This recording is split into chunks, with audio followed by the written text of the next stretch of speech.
노비였던 내가 이제 이 나라를 쥐었다. 역사를 보면 참으로 기가 막힌 일들이 많습니다. 노비로 태어나 천대받던 자가 하루아침에 나라의 2인자가 되어 왕처럼 군림하다가 결국 목이 잘려 팔다리가 갈기갈기 찢겨 전국에 효시된 사람이 있으니 말입니다. 고려 백성들은 그를 살아있는 미륵보살이라 추앙했습니다.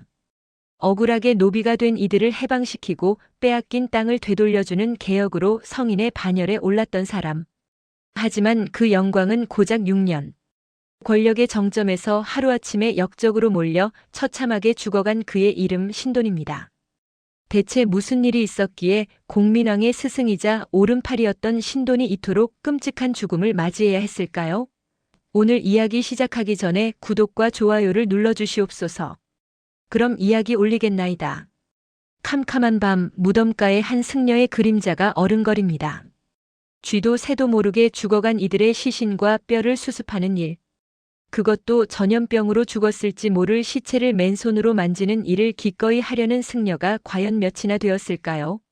신돈이라 불리는 이 남자는 혼자 묵묵히 흙을 파고 또 파냅니다. 홍건적의 침입과 왜구의 약탈로 길가에 버려진 시신들. 아무도 거들떠보지 않는 이 참혹한 광경을 외면하지 않고 정성껏 매장하는 것이 그의 업이었습니다. 매골승.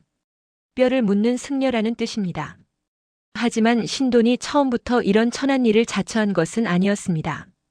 그에게는 편조라는 아름다운 법명이 있었습니다. 무한한 빛이 널리 비친다는 뜻을 지닌 이름. 하지만 그 빛나는 이름과 달리 그의 출신은 너무나 비천했습니다.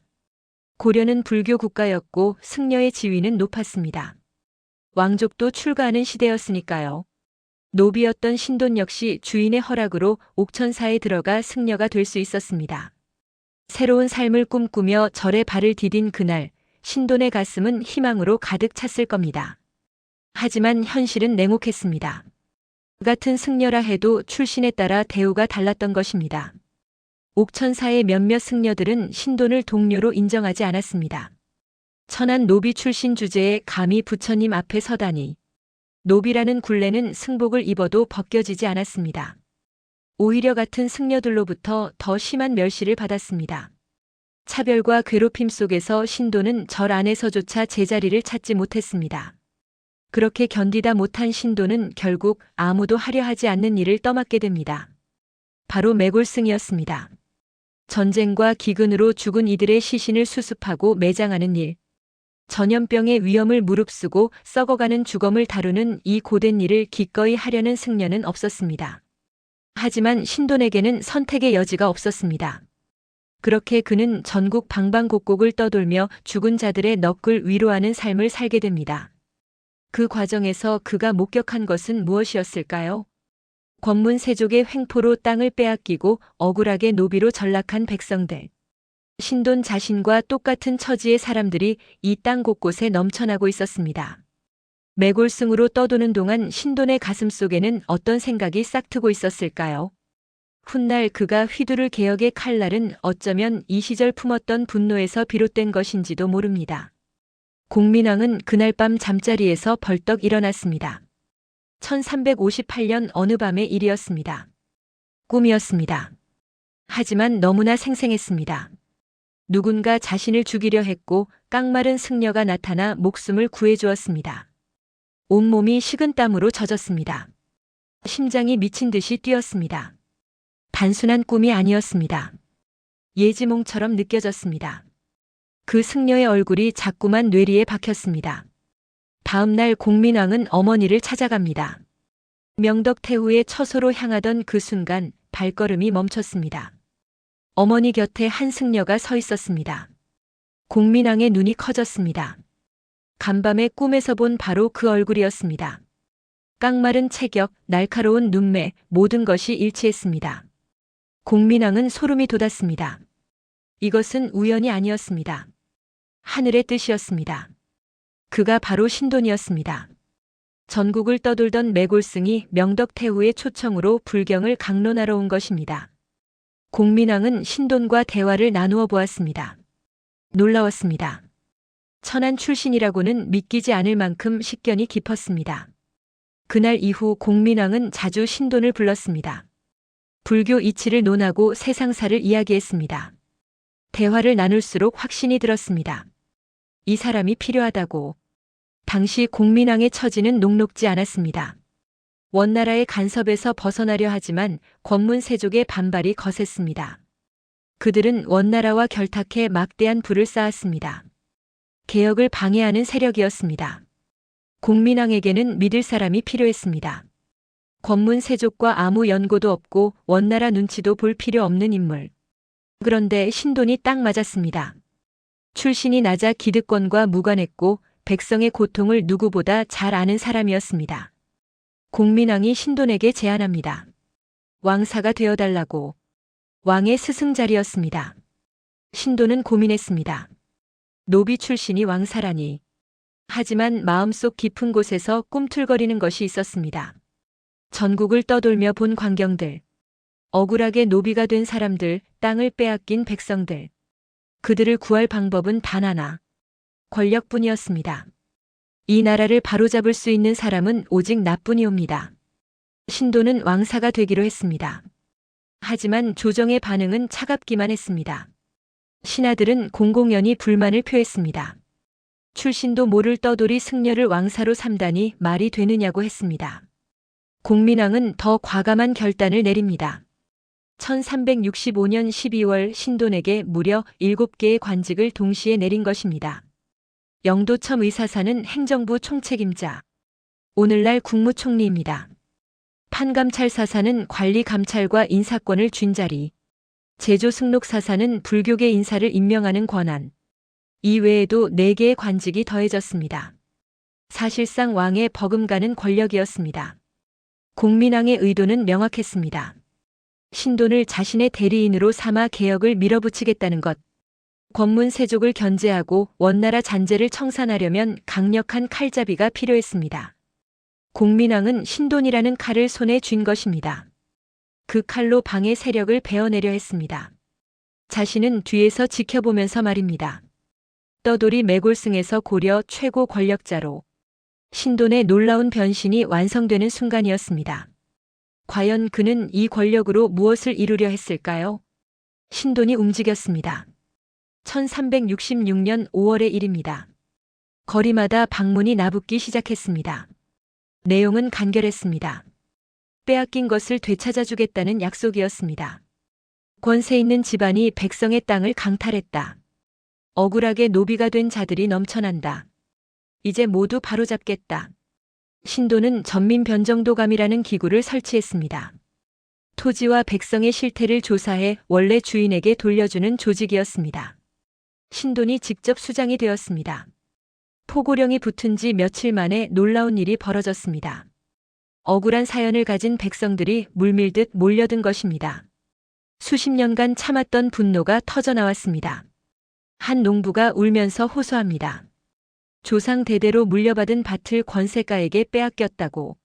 다른 이는 아무 죄도 없는 아들이 강제로 노비가 되었다고 울부짖습니다. 신돈은 하나하나 직접 들었습니다. 그리고 판결했습니다. 강제로 빼앗긴 토지는 원래 주인에게 돌려주었습니다. 억울하게 만들어진 노비 문서는 불태워버렸습니다. 저 문서를 태워 없애고 저 사람을 양민으로 풀어주어라. 한 사람씩 해방될 때마다 백성들은 신돈 앞에 무릎 꿇고 눈물을 흘렸습니다. 수십 년 만에 되찾은 자유였습니다. 수십 년 만에 되찾은 땅이었습니다. 이런 일이 몇 년간 계속되었습니다. 1366년부터 1370년까지 약 4년간 전민변정도감은 쉬지 않고 돌아갔습니다. 억울한 사연을 가진 백성들이 끊임없이 찾아왔고 신돈은 끊임없이 그들의 손을 들어주었습니다. 거리에서는 신돈을 찬양하는 노래가 울려 퍼졌습니다. 성인이 나타났다고 했습니다. 살아있는 미륵보살이라 불렀습니다. 그의 인기는 하늘을 찔렀습니다. 하지만 백성들이 환호할수록 권문세족의 분노는 커져갔습니다. 대대로 누려온 특권이 사라졌습니다. 수백 년간 모아온 토지와 노비를 빼앗겼습니다. 신하들이 공민왕에게 달려가 항의했습니다. 전하, 신돈이 지나칩니다. 하지만 공민왕은 꿈쩍도 하지 않았습니다. 신돈에게 맹세서까지 써준 터였습니다. 다른 사람 말에 흔들리지 않겠다고 약속했습니다. 신돈의 태도가 변하기 시작한 것은 이때부터였습니다. 처음에는 조심스럽게 개혁을 추진하던 그가 점점 과격해졌습니다. 자신을 비판하는 신하가 있으면 가차없이 처벌했습니다. 거짓 죄를 뒤집어 씌워 바다에 수장시키기도 했습니다. 관직을 박탈하고 재산을 몰수했습니다. 심지어 머리를 깎아 강제로 승려로 만들어 절로 쫓아내기도 했습니다. 그리고 자신의 측근들을 요직에 앉히기 시작했습니다. 판감찰 사사로서 인사권을 쥐고 있었으니 가능한 일이었습니다. 현명한 사람을 뽑는다고 했지만 결국 뽑힌 자들은 모두 신돈의 사람들이었습니다. 이 과정에서 신돈의 칼날에 걸린 인물이 있었습니다. 바로 최영이었습니다. 홍건적을 물리치는 데 큰 공을 세운 무신이었지만 신돈은 거짓 혐의를 씌워 그를 지방으로 좌천시켜버렸습니다. 공민왕은 이번에도 신돈의 손을 들어주었습니다. 사실 최영은 무인 세력의 대표로 성장하고 있었고 공민왕 역시 그를 견제하고 싶어 했던 것입니다. 신돈이 대신 칼을 휘둘러준 셈이었습니다. 조정은 완전히 신돈의 세상이 되었습니다. 공신도 무신도 명문가 출신 대신도 신돈의 한마디면 하루아침에 나가떨어졌습니다. 백성들에게는 성인이었지만 권력자들에게는 공포의 대상. 신돈이라는 이름 석자만 들어도 벌벌 떠는 시대가 된 것입니다. 그런데 절대 권력을 쥔 신돈의 뒤에서 이상한 소문들이 흘러나오기 시작했습니다. 왕 앞에서 신돈은 변함이 없었습니다. 청빈한 승려의 모습을 유지했습니다. 검소한 식사, 불경 토론, 세속을 초월한 듯한 태도. 처음 만났던 그날의 모습 그대로였습니다. 하지만 왕이 보지 않는 곳에서는 달랐습니다. 궁궐을 나온 신돈은 전혀 다른 사람이 되었습니다. 술상이 차려지고 고기가 올라왔습니다. 재물이 쌓였습니다. 특히 여색에 대한 탐닉은 숨길 수 없는 수준이었습니다. 아름다운 여인을 탐했습니다. 그 방법도 교묘했습니다. 관리의 부인 중 마음에 드는 여인이 있으면 그 남편에게 트집을 잡았습니다. 사소한 실수를 크게 부풀려 옥에 가두었습니다. 그리고는 그 여인에게 전가를 보냈습니다. 남편의 억울함을 풀고 싶다면 직접 찾아오라고. 여인들은 어쩔 수 없이 신돈을 찾아갔습니다. 신돈은 별실에서 그들을 기다렸습니다. 빈손으로 전국을 떠돌던 매골승은 이제 없었습니다. 권력의 맛, 재물의 맛, 유욕의 맛에 완전히 취해버린 것입니다. 그런 신돈이 1369년 공민왕에게 한 여인을 바칩니다. 반야라는 이름의 여종이었습니다. 놀랍게도 이 반야는 신돈이 총애하던 여종이었습니다. 당시 공민왕은 최고로 사랑했던 노국 공주를 잃고 깊은 상실감에 빠져 있었습니다. 신돈은 공허한 공민왕의 마음을 정확히 꿰뚫어 본 것입니다. 반야가 만약 공민왕의 아들을 낳는다면 어떻게 될까요? 신돈과 공민왕은 영원히 끊을 수 없는 관계가 되는 것입니다. 신돈의 권력은 더욱 공고해질 것이었습니다. 하지만 신돈의 야심은 여기서 그치지 않았습니다. 1369년 2월 신돈은 공민왕에게 새로운 제도를 제안합니다. 오도도 사심관 제도였습니다. 중앙의 관리가 된 지방 출신을 그 지역의 사심관으로 임명해 관리하게 하는 제도였습니다. 겉으로는 지방 통치를 효율화한다는 명분이었지만 실상은 달랐습니다. 사심관은 그 지역의 곡물 분배를 담당했습니다. 즉 지방의 경제권을 장악하는 것이었습니다. 신돈은 자신의 사람들을 사심관으로 임명해 전국의 경제까지 손에 넣으려 했던 것입니다. 중앙의 권력, 인사권, 그리고 이제 지방의 경제권까지. 신돈은 공민왕을 능가하는 권력을 꿈꾸고 있었습니다. 하지만 이번만큼은 공민왕의 반응이 달랐습니다. 그만두시게. 단칼에 거절했습니다. 아무리 신돈이라 해도 이것만은 허락할 수 없었습니다. 왕권을 위협하는 수준이었기 때문입니다. 공민왕은 처음으로 신돈에게 선을 그은 것입니다. 그리고 이 순간부터 두 사람의 관계에 미묘한 균열이 생기기 시작했습니다. 얼마 지나지 않아 더 큰 사건이 터집니다. 1370년 노국 공주의 영전 공사 중에 백성 26명이 사고로 목숨을 잃은 것입니다. 공민왕은 죽은 노국 공주를 추모하기 위해 엄청난 규모의 영전 공사를 벌이고 있었습니다. 국고가 탕진될 정도로 막대한 비용이 들어갔고 수많은 백성이 공사에 동원되었습니다. 신하들은 물론이고 공민왕의 어머니 명덕태후까지 나서서 공사를 중단하라고 간청했습니다. 하지만 공민왕은 듣지 않았습니다. 이때 신돈이 움직였습니다. 왕의 사부로서 개혁가로서 더 이상 침묵할 수 없었던 것입니다. 백성들의 불만이 하늘을 찔렀습니다. 전하, 영전 공사를 중단하셔야 하옵니다. 공민왕의 가슴에 칼을 꽂는 말이었습니다. 가장 사랑했던 노국 공주를 기리는 일을 멈추라니. 공민왕은 신돈을 바라보며 생각했을 것입니다. 이 친구 이제 선을 넘는구나. 1370년 7월 이상한 일이 벌어졌습니다. 전라도 순찰을 마친 관리가 왕이 아닌 다른 사람에게 먼저 달려간 것입니다. 신돈이었습니다. 이 소식을 들은 공민왕의 반응은 폭발적이었습니다. 왕보다 신돈을 먼저 찾아가다니. 이것은 명백히 신하의 도리를 벗어난 행동이었습니다. 공민왕은 곧장 그 관리를 붙잡아 곤장을 쳤습니다. 하지만 진짜 화가 난 대상은 따로 있었습니다. 바로 신돈이었습니다. 신하들이 왕보다 신돈을 먼저 찾아간다는 것은 무엇을 의미할까요? 신돈의 권력이 이제 왕을 능가한다는 뜻이었습니다. 공민왕은 위기감을 느끼기 시작했습니다.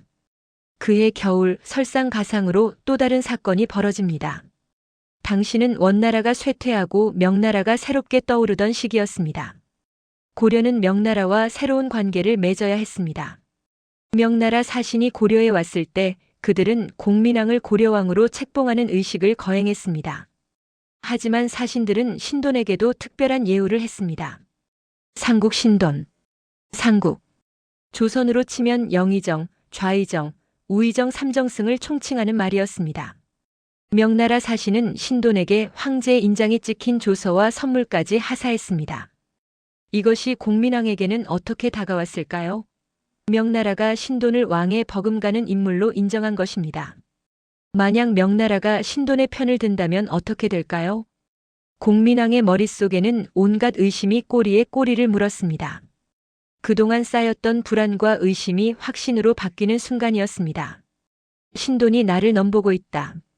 1371년 초 공민왕은 조정에서 중대한 발표를 합니다. 오랜 옛날 선왕들은 모두 몸소 정모를 들고 처리했으니 각기 나에게 직접 보고하도록 하라. 친정 선포였습니다. 왕이 직접 정치를 하겠다는 것이었습니다. 그리고 이 말의 진짜 의미는 명확했습니다. 신돈의 왕 대리인 자격을 박탈한다는 것이었습니다. 6년간 고려를 실질적으로 지배했던 신돈의 권력이 하루아침에 무너졌습니다.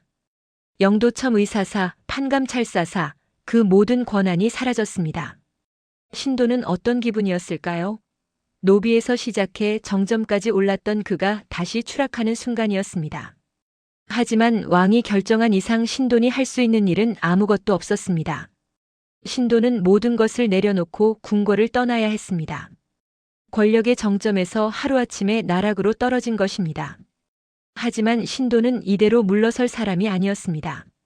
한번 맛본 권력의 단맛을 그가 쉽게 포기할 리 없었습니다.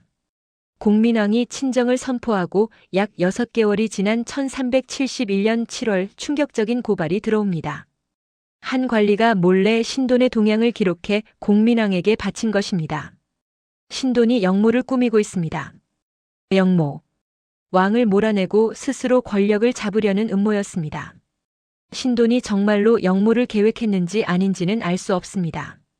하지만 공민왕은 이미 신돈을 의심하고 있었습니다.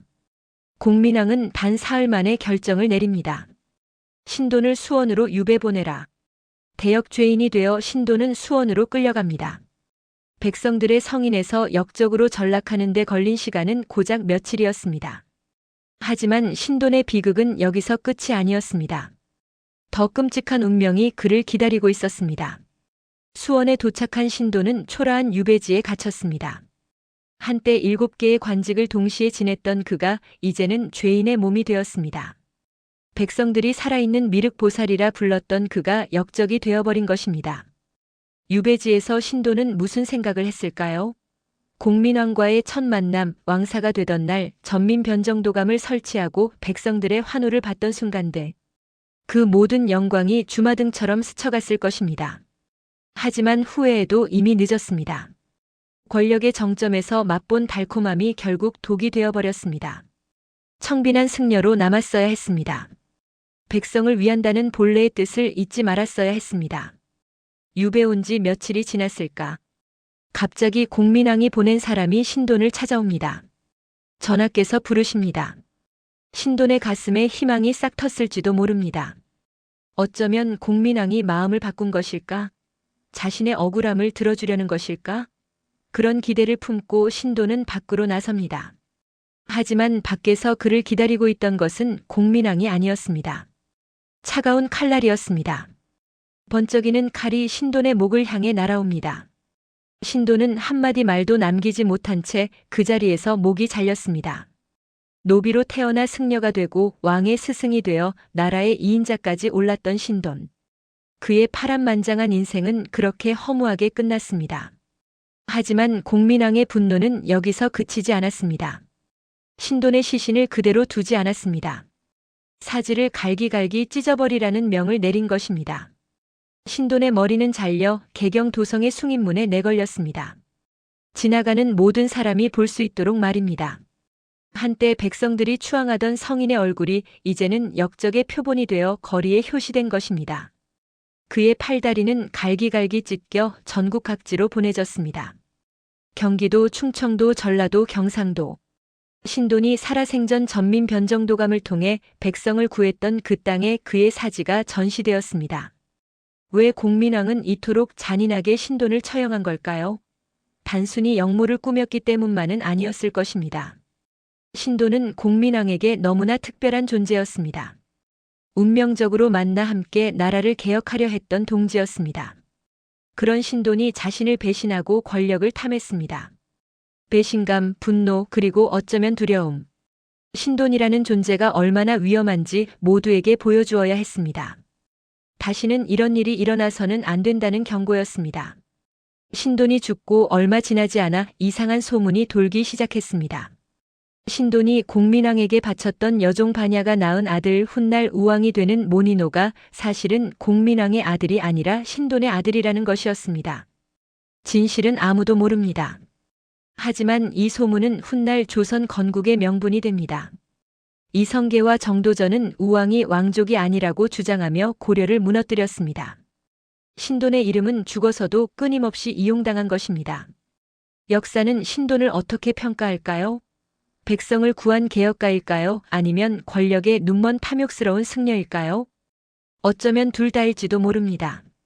진심으로 백성을 구하고 싶어 했지만 권력의 달콤함을 이기지 못했던 한 인간. 그것이 신돈이었습니다. 신돈이 죽고 공민왕은 무엇을 얻었을까요? 위협적인 신하를 제거했으니 왕권은 더욱 공고해졌을까요? 현실은 달랐습니다. 신돈이 사라지자 권문 세족들이 다시 고개를 들었습니다. 전민 변정도감은 폐지되었습니다.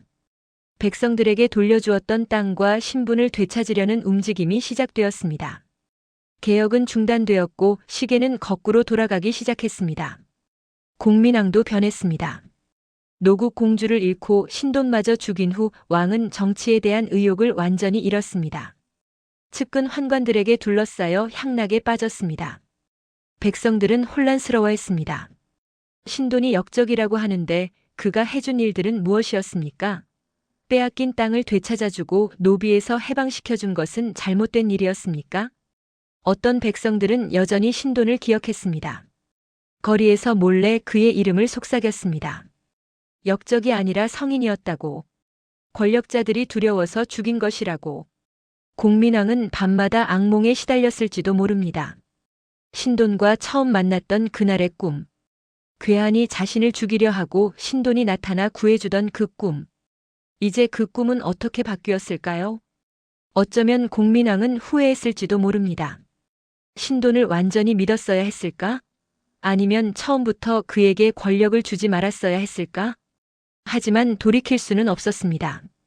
1374년 공민왕은 자신이 총애하던 환관들에게 살해당합니다. 신돈을 죽인 지 불과 3년 만이었습니다. 공민왕의 뒤를 이은 사람이 바로 우왕입니다. 신돈이 공민왕에게 바쳤던 여종 반야의 아들. 그런데 우왕이 정말 공민왕의 아들인지는 확실하지 않습니다. 우왕은 공민왕의 아들이 아니라 신돈의 아들이라는 소문이 끊이지 않았습니다. 이 소문은 훗날 조선 건국 세력에게 좋은 명분이 되었습니다. 이성계와 정도전은 주장했습니다. 우왕이 왕족이 아니라고. 신씨의 자식이 왕위를 이었으니 왕조가 이미 바뀐 것이나 다름없다고. 따라서 고려를 무너뜨리고 새 왕조를 세우는 것은 정당하다고. 우창비설. 우왕과 창왕이 왕족이 아니라는 설. 이것이 조선 건국의 명분 중 하나가 된 것입니다. 신돈은 죽어서도 역사에 이용당했습니다. 그가 정말로 우왕의 아버지였는지는 알 수 없습니다. 하지만 그의 이름은 고려 멸망과 조선 건국이라는 역사의 큰 흐름과 얽혀버렸습니다. 권력은 사람을 바꿉니다. 아무리 좋은 뜻으로 시작해도 권력에 취하면 타락하기 쉽습니다. 신돈이 그랬습니다. 공민왕도 마찬가지였습니다. 신돈은 백성을 구하겠다는 순수한 마음으로 시작했습니다. 하지만 권력의 맛을 알고 나서 변했습니다. 공민왕은 나라를 개혁하겠다며 신돈에게 권력을 주었습니다. 하지만 신돈이 너무 강해지자 두려워했습니다. 둘 다 권력의 본질을 이해하지 못했습니다. 권력은 나누어야 하고 견제받아야 합니다. 한 사람에게 집중된 권력은 결국 독이 됩니다. 신돈의 이야기는 단순히 한 개인의 흥망성쇠가 아닙니다. 권력의 본질, 인간의 욕망, 그리고 개혁의 어려움을 보여주는 역사의 교훈입니다. 역사는 신돈을 어떻게 기록했을까요? 고려사를 편찬한 조선의 학자들은 신돈을 혹독하게 비판했습니다. 요승, 간신, 역적. 온갖 나쁜 말로 그를 평가했습니다. 하지만 정말로 신돈은 그저 나쁜 사람이었을까요? 전민 변정도감을 통해 수많은 백성을 구한 것은 사실입니다. 억울하게 노비가 된 사람들을 해방시킨 것도 사실입니다. 물론 나중에 권력에 취해 타락한 것도 사실입니다. 탐욕을 부리고 사치를 즐긴 것도 사실입니다. 무고한 사람들을 죽이고 숙청한 것도 사실입니다. 신돈은 선인도 아니고 악인도 아닙니다. 그저 인간이었습니다. 훌륭한 꿈을 가졌지만 결국 욕망을 이기지 못한 한 인간의 이야기입니다. 만약 신돈이 권력에 취하지 않고 초심을 지켰다면 어땠을까요? 만약 공민왕이 신돈을 끝까지 믿고 지지했다면 어땠을까요? 만약 신돈의 개혁이 성공했다면 고려는 달라졌을까요? 역사에 만약은 없습니다. 하지만 우리는 신돈의 이야기를 통해 배울 수 있습니다. 권력은 사람을 바꿉니다. 아무리 좋은 뜻으로 시작해도 권력에 취하면 타락하기 쉽습니다. 그래서 권력은 항상 견제받아야 하고 스스로를 돌아봐야 합니다. 개혁은 쉽지 않습니다. 기득권의 반발이 있고 시행착오가 있습니다. 하지만 포기해서는 안 됩니다.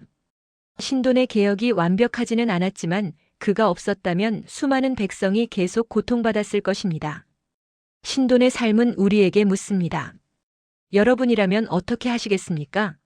권력을 잡았을 때 초심을 지킬 수 있겠습니까? 백성을 위한다는 명분과 자신의 욕망 사이에서 어떤 선택을 하시겠습니까? 노비에서 시작해 나라의 2인자까지 올랐다가 비참하게 죽어간 신돈. 그의 이야기는 700년이 지난 지금도 우리에게 많은 것을 생각하게 합니다. 이 이야기가 마음에 드셨다면 구독과 좋아요, 알림 설정 부탁드리옵니다. 댓글로 여러분의 생각을 나누어 주시옵소서.